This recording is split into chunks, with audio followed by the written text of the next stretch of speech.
Hello and welcome to our Engine Leaders panel here at our virtual MRO Asia Pacific event. I'm Sean Broderick, the Senior Air Transport and Safety Editor with the Aviation Week Network, and I'll be serving as your moderator today. Throughout 2020, we've seen unprecedented MRO and overhaul cancellations and deferrals. In this panel, we're going to talk about how some of the effects of this downturn is impacting the engine services segment, such as changes to budgets and strategic decision-making going forward. I'm very honored to have four senior executives and MRO experts with me today. Each of their bios are on our official conference website. Sean, sorry to interrupt. I just think that fluff at the beginning, I think because it's the very first thing people see, it's worth going again and just to clear that, and then we'll carry on, if that's okay.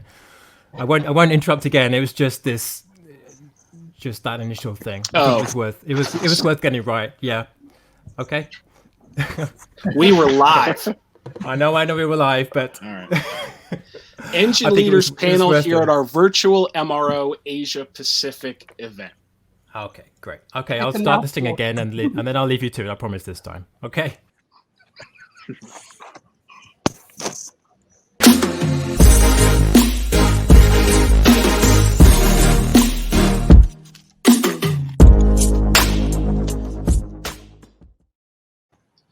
Hello and welcome to our Engine Leaders panel here at our virtual MRO Asia Pacific event. I'm Sean Broderick, Senior Air Transport Editor with Aviation Week Network, and I'll be serving as your moderator today. Throughout 2020, due to the complications from the novel coronavirus pandemic, we've seen unprecedented MRO and overhaul cancellations and deferrals. Here today, we're going to talk about how some of the effects of this downturn is impacting the engine services segment, including changes to budgets and strategic decision-making. I'm very honored to have four senior MRO executives and engine services experts here with me today. Each of their bios are on the official conference website, so in the interest of getting right to the good stuff, I'll simply go over their names and titles. Joining us today are Shikan Arif, the head of CAMO in the Engineering and Maintenance Department for Firefly Airlines, Caroline Vanderdrink, Senior Vice President of Sales at SR Technics, Jaap Beyer, the General Manager of MTU Maintenance Zhuhai, and Simon Middlebrough, Singapore Airlines Services, Singapore Aero-Engines Services CEO. Okay, panelists, I want to get right to the questions, and I'd like to start off by hearing a bit from each of you on the following. So how has the pandemic affected your 2020 business outlook and short to medium term forecast? And what are you seeing right now in terms of demand and recovery in your business segments? And if it's okay, I'd like to start with you, Caroline. Well, first of all, thank you for inviting me to your panel. And I look forward to the discussions where we'll have in the next 45 minutes, 60 minutes today. Currently, what we see, I'm sure, is very similar to the rest of the industry. Airlines are deferring maintenance. They're burning off green time unless the aircraft are still parked. So we see a decline in shop visits. 2019 was fabulous. We were on a trajectory to increase our shop visits year over year. The first quarter of 2020 was fabulous, and then we saw a drop in demand. But at SRT, we are proactive, and we've seen a steady stream of inductions, albeit at lower volumes. The volumes we are getting is due to some freighter contracts and also VIP customers. But we adjusted our capacity going forward, and how it will look in the future will of course depend on the demand as we see. We will be flexible to meet the demand in the market. Okay, anybody else wants to jump in and chime in? Simon, you want to go ahead? Hi. Yeah, hi. Hello, Sean. Hi. Hello, everybody. Yeah, I mean, for my organisation in Sazal, we've seen a volumetric about a 30% drop against the budget numbers that we expected to see in 2020. All of which has happened, obviously, sort of from April onwards. So it's quite a significant impact. But what we do see is the recovery starting from the back end of this year. And volumetrically, I'm going to expect to be back broadly in line or maybe slightly lower than 2020 budget numbers in 2021. Like Caroline said, I think a lot of us were on a very positive growth trajectory before this happened, and in the medium term, I don't see that growth trajectory changing, but the timing of it and how long the dip takes and the gradient of the increase afterwards, I guess none of us quite know how that's going to pan out. But certainly for me, it very much feels like we're managing a very unpleasant dip, but we will get back to a level of stability and growth at a point reasonably soon. Some of the best news I've heard in a long time. I guess it depends I guess it depends the airframes and the engines you're exposed to, doesn't it? Right, everybody's different. Yeah, right, yeah. Sure. All right, well, so yep, let's go over to you, because Shiken has an airline and a third-party maintenance aspect, so it's going to be a little different with her. So we'll stick with engine services. Sure. For us, it's a bit different because we are in China. So we all started, the earliest. We had Chinese New Year in January, and after that, it totally broke down. So even our first quarter was a big issue. That's the bad part. The good part is that we also start earlier again to ramp up. So in China, I don't know if you've heard it, but we are now close to 100% in China operation again of all the airlines. So here it's running pretty good regarding domestic airlines. So that's the good news. For sure, we also have a big bunch of Western or Southeast Asian customers, and they are also still having big troubles.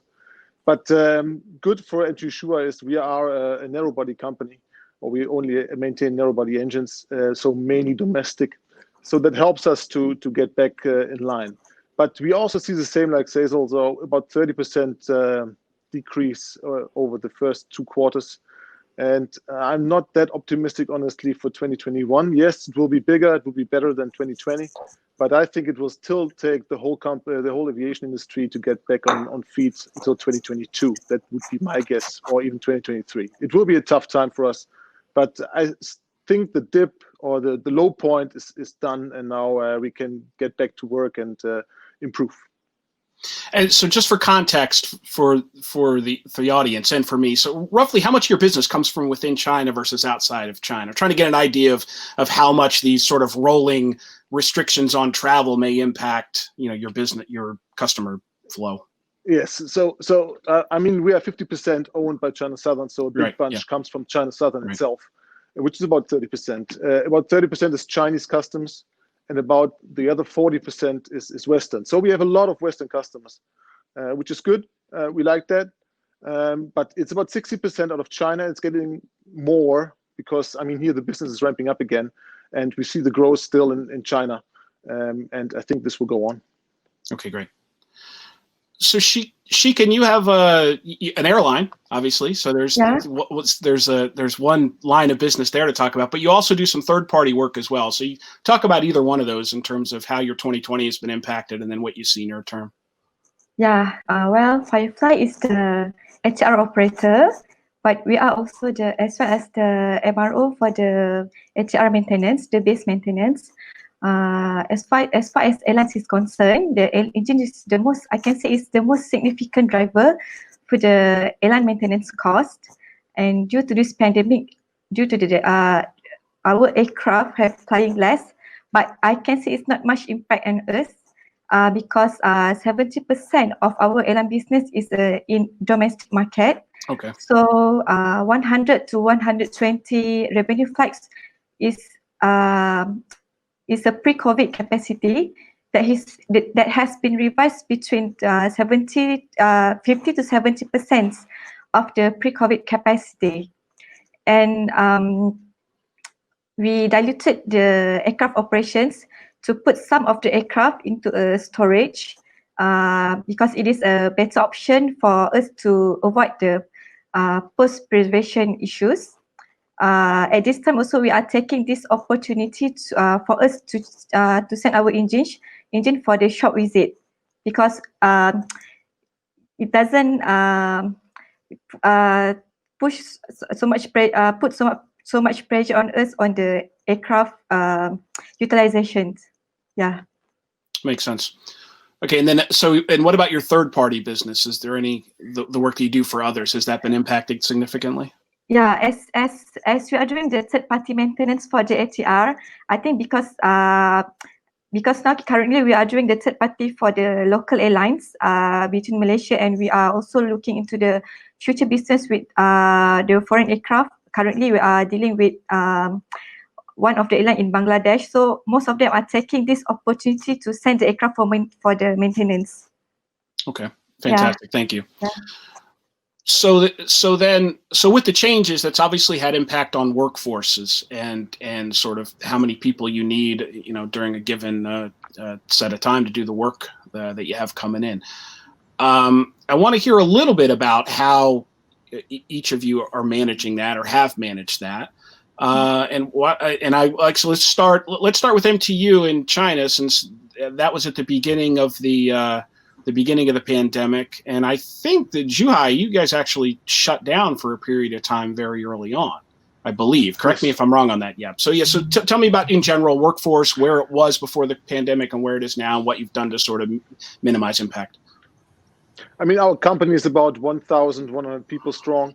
And yes, it was a shutdown. It was a 2-week shutdown completely. It was not that bad because it was after Chinese New Year. So anyway, anybody was out, right, somewhere on vacation. And we decided to do a shutdown together with the government. And that at that time made sense. And then we started back after 2 weeks with really, really strong measures to avoid spreading of the virus. We still do that.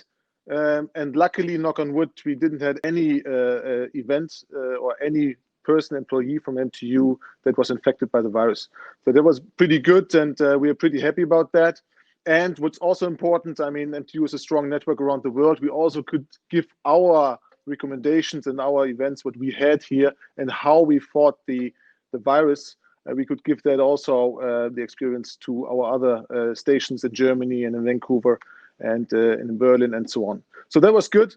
But to say for sure, with the 30% downtrend we had, we also had to think about our employees or about our staffing. We decided not to lay off any people, so we are still the same size of amount of people here. We, for the rest, decided to go into intensive training because we added 2 new engine types with the LEAP 1A, LEAP 1B, and also the GTF, the PW1100. So we had a lot to train, so we took the chance to train the people on these new engine types.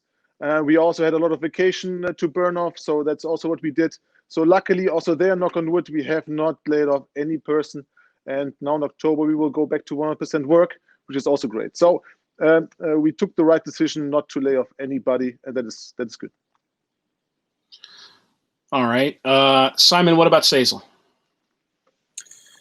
I think my story is very, very similar to what Jaap has just said.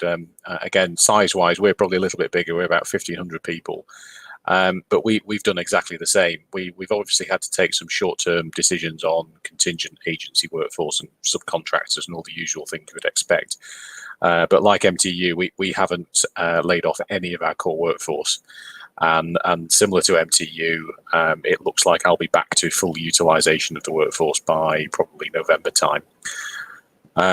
Again, we've got new engine projects coming through the shop. So at any one time at the sort of the bottom of the dip in this period, I had up to 30% of my direct technicians engaged in some form of training. Some of that we self-regulated ourselves. And the Singaporean government has been extremely proactive, particularly for the aerospace sector and the aviation sector, which is incredibly important here, to open up all sorts of opportunities for people to go and get adjacent skill sets. So particularly with where I'm going in the medium term, much more into a sort of 4.0 digital world, we've actually taken the opportunities to accelerate some of the training of our workforce. And whilst it didn't feel like it at the time, we'll look back on this and find that we've actually sort of stepped ahead faster than we expected to. Again, the people aspect in terms of staying safe, very similar. Very, I guess, hard to get used to for the first few weeks, but it's almost become normal now. So it'll be interesting to see how organizations start to relax and step back. I think that'll be quite interesting to see how human nature comes back into it in the next few months. Sure. Shiken, what about you within on the maintenance side? Not with, you don't have to talk about the airline as a whole, but just sort of in the maintenance group there. Yeah, because it is our pre-COVID decision to diversify from the full airlines to the MRO business. It was a correct move that while the airlines slowed down, the MRO actually ramped up to the third-party customers to capitalize the low flying demand to get the aircraft checks on done. So because currently we are working with I can see the ideal number of the capacity of staffs and everything. So we are confident that we are therefore on a market expansion gear when the demand returns. Okay. Yeah. And Caroline at SR Technics. Well, SR Technics is used to answer market demands with flexibility and customized solutions, and increasing and decreasing workforce as required is really a good thing here in Switzerland. During the COVID and the dip, we temporarily reduced our capacity, but we never closed the factory. The Swiss government enabled us to introduce short-time work for its Swiss employees, which allowed us to keep the knowledge, the expertise in-house without losing the people. So Swiss law allows to reduce the working hours, and then the government pays the majority of the rest of the salary. Gives us great flexibility. Sure. But what happened because of the COVID is we had to really take a hard look at our company and what do we want to be when we get out of this situation. Sure. And we had to make a tough decision that we want to get out of aircraft design engineering services, as well as our flight hour agreements on components.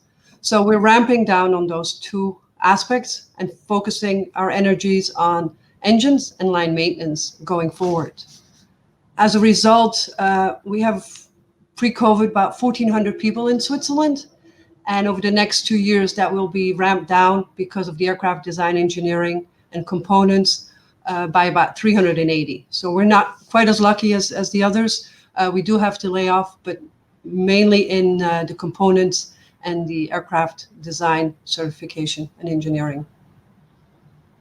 Okay, and that's a perfect transition to my next question. And so, Caroline, I'm going to stay with you because you've already begun to answer it for SR Technics. I want to talk a little bit about what business strategy changes have been either accelerated or possibly introduced because of the downturn, whether it's different services that customers are asking for, different engine types that are coming in over in Zhuhai, maybe an acceleration of some of the older engine types. They'll go out quicker.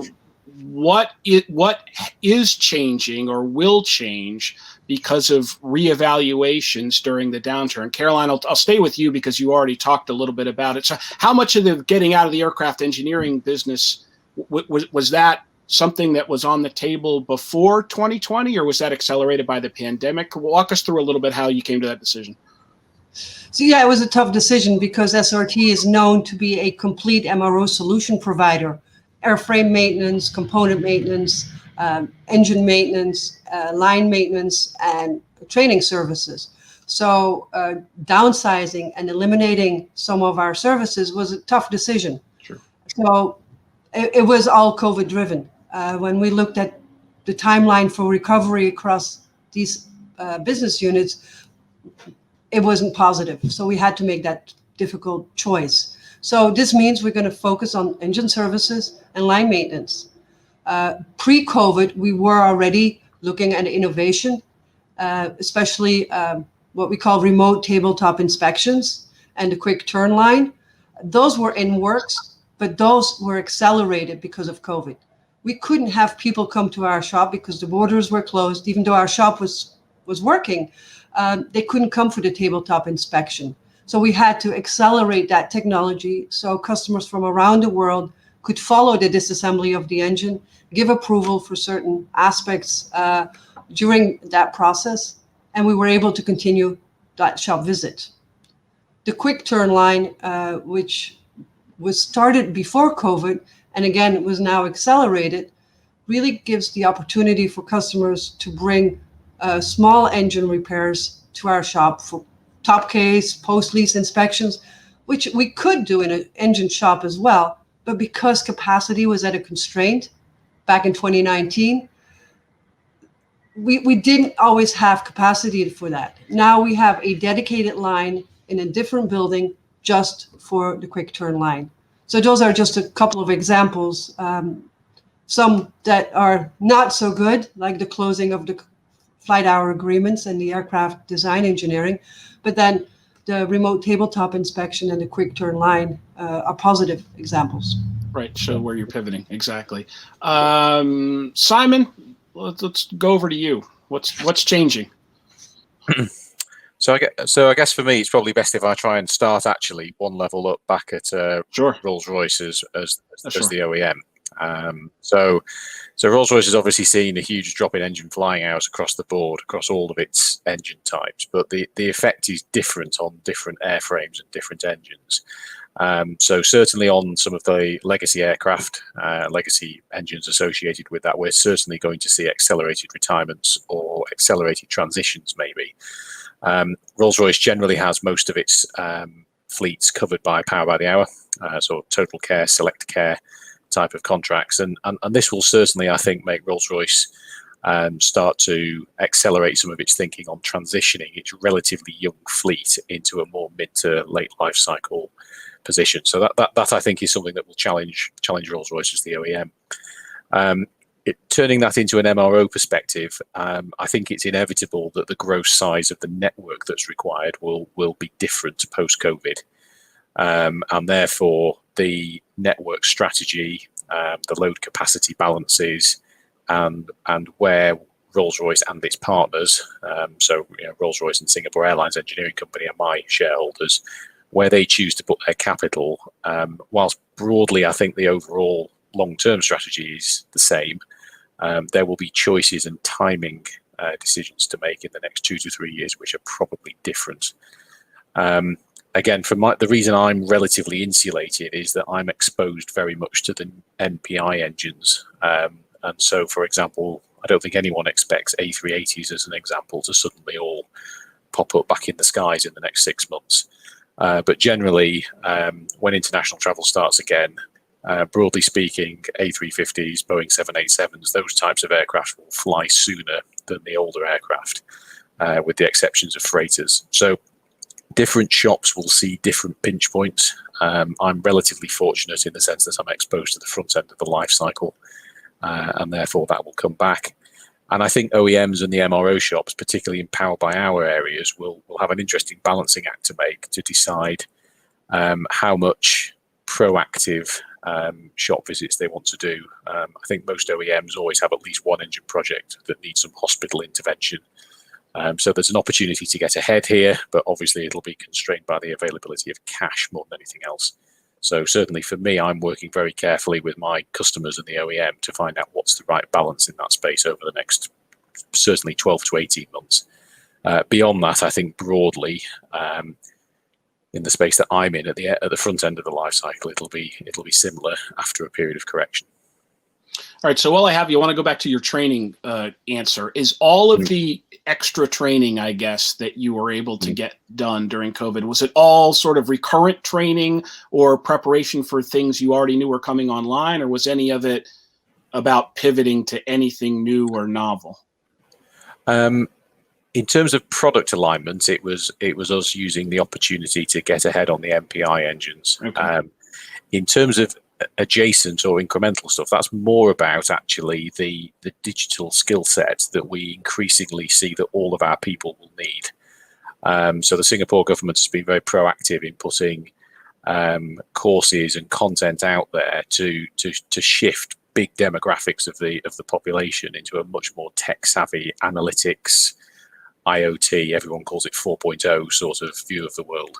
And we know that our workforce will increasingly have to do that as well as the traditional MRO tasks as we go forward. And that's what we thought would be a really good opportunity to push forward on. Okay, great. So Shiken, I'm going to come to you now. So how are you doing anything? You talked about the decision to transition more to an MRO, or to put more emphasis on MRO services, but it sounds like that decision was made before the pandemic. So I guess my question is, Um, you said it was a good decision. Have you talked about expanding any of the services that you provide? And then the second question will be, what, if anything, is the Okay. airline doing differently with its own maintenance? Is there more that you're doing in-house, or maybe more that you're sending out to other maintenance providers to sort of streamline your operation? Okay. On the MRO expansion, apart from the performing the base maintenance check, we are offering the services for the MRT support to deploy our engineers on site to the customer space. The support, especially during this pandemic, because some of the countries, like our OEM, some of they have the restriction to deploy their specialists to support other airlines. So we are taking this opportunity to support our clients to support them on site for the during the aircraft AOG and doing the base maintenance check on site at the customer space. As for the MRO approach on building up the other capabilities, we are actively building up the other capabilities for the shops. We are still into it, but obviously this involves a lot of trainings, approvals, and everything. So we are on it currently. Yeah. Okay, thank you. And Yap in Zhuhai. Yes, for us in Shuai, I think in general, and that's what we all have to realize. I mean, we are suffering, but I think the airlines suffer by far more. So they have a really strong topic here, and we as a provider, as a maintenance provider, need to support them. I think that's the most important thing. So we need to stay flexible to do that, and that's, I think, the most important topic that we have at the moment. Not only staying flexible, but also being cost effective and as low cost as possible. With a high quality. I think that's what also Caroline was referring to. I think we have the same here. We are building up and built up already a strong on-site team to support the airlines really at the airports to keep their fleet flying, and that as low cost as possible. So do only minimum repairs and keep the engines flying. Second is lease returns for sure, because we know that airlines try to be more flexible at the moment and empower also lease returns to reduce their fleet. That's also an important topic. And lastly, also short-term shop visits in our shop to just repair the topics that they have and then send it out again. I think that is very important. At the moment, we need to support the airlines with the low cost as possible. And I totally agree with Simon that fly-by hours is going to be a really tough topic at the moment. So are you really trying to pull forward shop visits for future investments, or you're not doing it? That's a very important topic to discuss.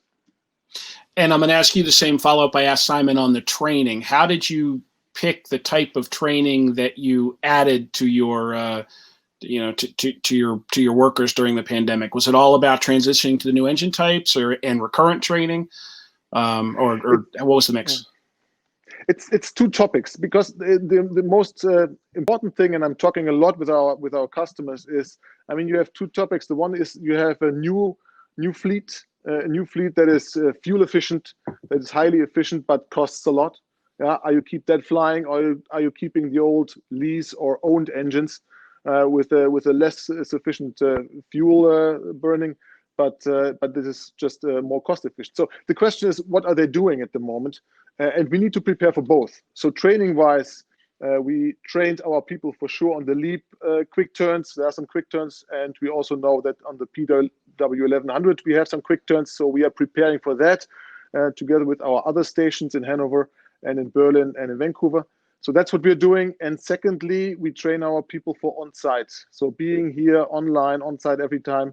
If the customer has a demand at some airport, we go there and try to repair it. So these are the two trainings that at the moment are most important for us.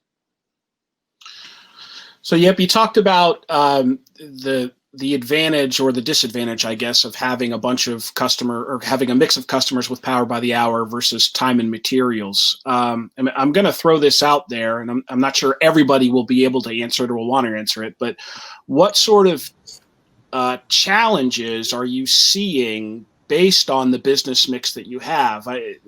Simon, I'm going to guess you have a lot of power by the hour work, and obviously with the shop visits not needing to be done as quickly as we thought a year ago, it's created some challenges. But can you address a little bit about your challenge or opportunity with mixing that or managing that?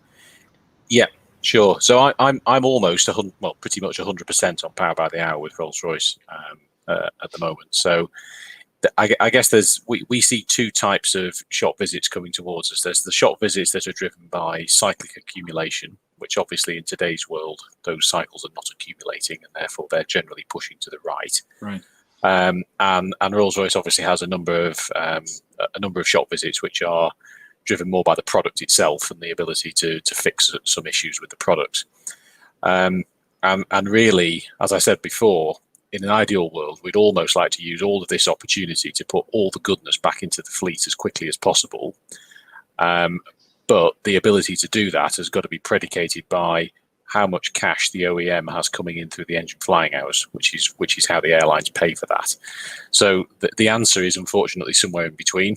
And I think that'll be quite a dynamic position, particularly as I think the industry is not quite sure how the recovery is going to get back. Certainly for my business and Rolls-Royce, where we're very heavily exposed to fundamental international travelling opening back up for wide-body aircraft, that's quite important, because you have a very big binary swing on the cash input on the engine flying hours, and therefore how much opportunity you have to play tunes on filling the gaps.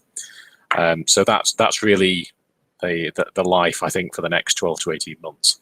The other point, which builds on the previous question, and I think Jaap touched on it as well, is even when this normalizes to some degree, I think the whole industry will have taken a pill on cost effectiveness and where the acceptable cost level of stuff is. So everybody is going to have a tightener, I think, on life cycle cost as we go forward. And if we thought we were working hard on it before, I think we'll be working hard on it even more so in the future. Excellent. Anybody else have any thoughts on the power by the hour versus time and materials mix, what you're seeing in terms of customer demand or some opportunities there? Go ahead, in general, from actually Schuer point of view, fly by hour has also an advantage. The advantage is that you have normally a really long-term contract, because you need to be flexible. So that's pretty cool. So you stay with the airline, you can talk with them, and you can find a way out of it. A T&M is more, you don't have to think that much at the moment of investing, because you will get it back somehow. We have more time materials, because this is more the China way of thinking of contracts, so more short term, which gives us more security. But I honestly would like to see more fly by hours, because I think it's more interesting, and then the advantages of a maintenance organization will come apart more than on a time material. So I like the idea of fly by hours, and also that difficult time at the moment, because we have one big fly by hour contract with Malaysian. So we are for sure now in close contact with them how to deal with it, because also there you have to invest into the future, or to make decisions that maybe influence your rates and your cash in for the next years. So that's a very tough part to think about. But if you have a good communication with your airline or your customer, this should work out. Okay. The majority of our customers are T&M. We have some power by the hour, but the majority is T&M. And what we're seeing in discussions with our customers is that they like the T&M approach, because it gives them flexibility, especially if the engine age is older and there is an end of life point in the future. They can build the engine to a certain point, where in a PBH, they really are at the mercy of the provider to set the work scope. So right now we're having discussions with customers that are exiting PBHs and are not interested in renewing, so they can have that flexibility with the change in their fleet, because some of their fleets are still parked. Sure. Some will come back, but some will be retired. So a T&M gives them that flexibility, where a PBH, it's a little harder. Okay. Shikan, I think Firefly has not too long ago, entered a power by the hour contract for something that you guys are doing on the ATRs, or that you need done on ATRs. Am I right about that? Yeah. Basically, we had both experience dealing with the time and material and PBTH. On the time and material aspect, I think basically due to the aircraft less flying, the engine utilization has been reduced significantly, which resulted the maintenance task interval to be longer, including the shop visit schedule. So although from the bigger aspect, the operator suffers a loss from the airline's perspective, but for the maintenance aspect, the cost has significantly reduced to its minimal because we can manage the schedule that we want to send the aircraft for the shop visit. So this situation at least has minimized the expenditure for the operator to survive. On the 10M, on the PBTH aspect, because it is the right time that we signed the contract during the pandemic. It is timely for us to capitalize the low demand of services from the engine MRO, hence providing us a lower cost. Having a PBTH arrangement for us has provided us the benefit to manage the cash flow for the shop support for the shop visit. We are also being supported for the lease engine requirements, which for us has reduced a lot on our maintenance costs. Yeah. Okay, excellent. So we've got about 10 minutes left. And one thing I absolutely don't want to leave off of our discussion is suppliers, your suppliers. So the aerospace industry supply chain is robust in many ways, but as we're finding out during a pandemic, it can be quite delicate too. There are a lot of suppliers that you rely on to get you the things you need to do the work that you do. I'm curious if any of you have concerns about whether all those suppliers are going to be there as you begin to ramp back up, or even more interestingly, are you working with any of those suppliers to give them a little bit of help, maybe early ordering some parts or some materials, or are you finding other suppliers so you have secondary sources, if you will, if you need them? So basically, what's going on with your downstream supply chain? And Caroline, I'll start with you. Have you guys any insight you have there?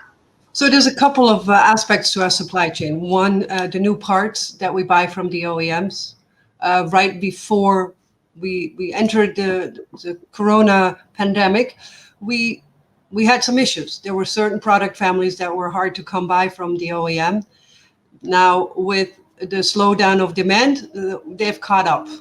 Now, depending on how fast and when the ramp up happens and the demand increases, we anticipate some issues. We hope the OEMs are ready and are on the same page in terms of demand going forward, but that's where we see one area of potential concern. Doesn't have to be. Hopefully, it won't be. The second one are our repair shops. We do a lot of repairs in-house, but there are certain parts that still need to go to OEMs or other suppliers for repair. There, we've seen some of our repair vendors, they were closed. The factories were locked. There we saw delays, and we had to come up with alternative solutions for our customers so the shop visit was not in jeopardy. Now that seems to be better.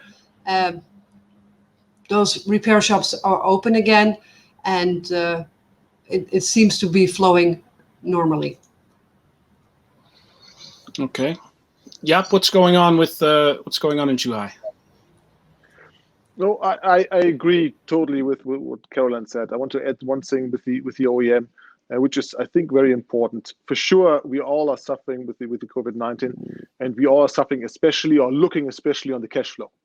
But I think we have to work there together, the OEM and also us as a maintenance station, to find the right solution, how to order parts, how much upfront, how are the cash payments, and so on. And there, I think we are at the moment, like any other shop, in close discussions with the OEM, because at the moment we're not so happy what we see there. So it needs to be a common understanding that we need to go through this period together and not stand alone. So find a solution there. This is a bit of a tricky thing, as everybody's looking on cash and everybody's looking at prediction, how much material will be there, how big need our facility to be, and so on. Yeah, so that's a bit of a topic where we're in discussions at the moment. But okay, we will solve it somehow. On the repair side, I also have to add that strangely or luckily, we didn't see that big impact. I had an interview in February or March, and I said, "Oh my God, I think the supply chain will be our toughest challenge." Honestly, it was not our toughest challenge at the moment. So it was really good. There were some hiccups, there were some closings, yes, but it was not as extreme as expected. So with the supply chain at the moment, we're happy. And Karen is totally right. Let's see what the ramp up brings, and hopefully we don't have any topics there. Okay. Shiken, either on the airline maintenance side or the third-party maintenance side, whatever you like. Supply chain issues. Yeah, on the operator point of view, based on our experience, generally we do not have much change on the sourcing strategy. On one of the method on managing the cash, we are discussing with the supplier to reschedule the payment and the credit terms. And some of our suppliers impose the advance payment for the spare supports, depending because some of our supports we have the long-term contract. It shouldn't be an issue. But for the ad hoc purchase, normally most of the suppliers are now imposing the full payment before they deliver the parts. Yeah. Okay. And Simon. Yeah, I think Caroline and Jaap have covered most of the points I'd make as well. I think I'll just add two. I think clearly parts and the repair of parts is the vast majority of what we buy from various supply chains. I think I've spent a lot of time with Rolls-Royce, and I understand their supply chain is pretty globally dispersed and quite well balanced geographically. So it's good to know that a lot of the upfront planning that was done a number of years ago to put some resilience into that supply chain is there. I think my concern, I guess, if I look at a number, particularly of the Western economies where big chunks of that supply chain are, it looks like government aid is going to start to unwind at the back end of this year. So maybe the SME level suppliers that have been okay for the past 6 months, I guess there's a general level of concern that when those government furlough schemes or subsidies start to unwind, are all of them still going to be able to continue as we go into early next year? So that's probably my underlying concern on the supply chain, but that's really one for me to go and manage with the OEM. The second point was around local suppliers in Singapore. We obviously have a big ecosystem of people who support the shop in various ways. And I think the key thing there is everyone's had to have a bit of give and take.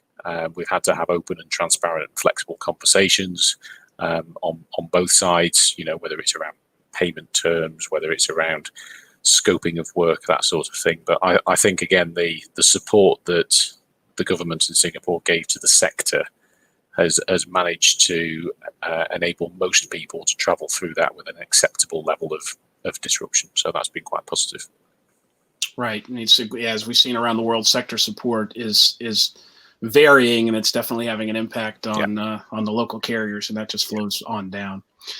So I have another hour's worth of questions, but we're basically at the 45-minute time limit here. A lot of interesting insight and I would say some more positive data points than I expected at the beginning of this. So to me, I'm going to call it successful.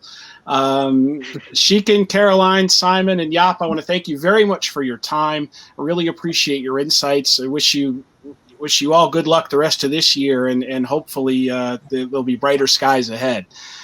For the attendees, I appreciate you very much watching MRO Asia Pacific, and thank you for joining our Engine Leaders panel. Enjoy the rest of the event.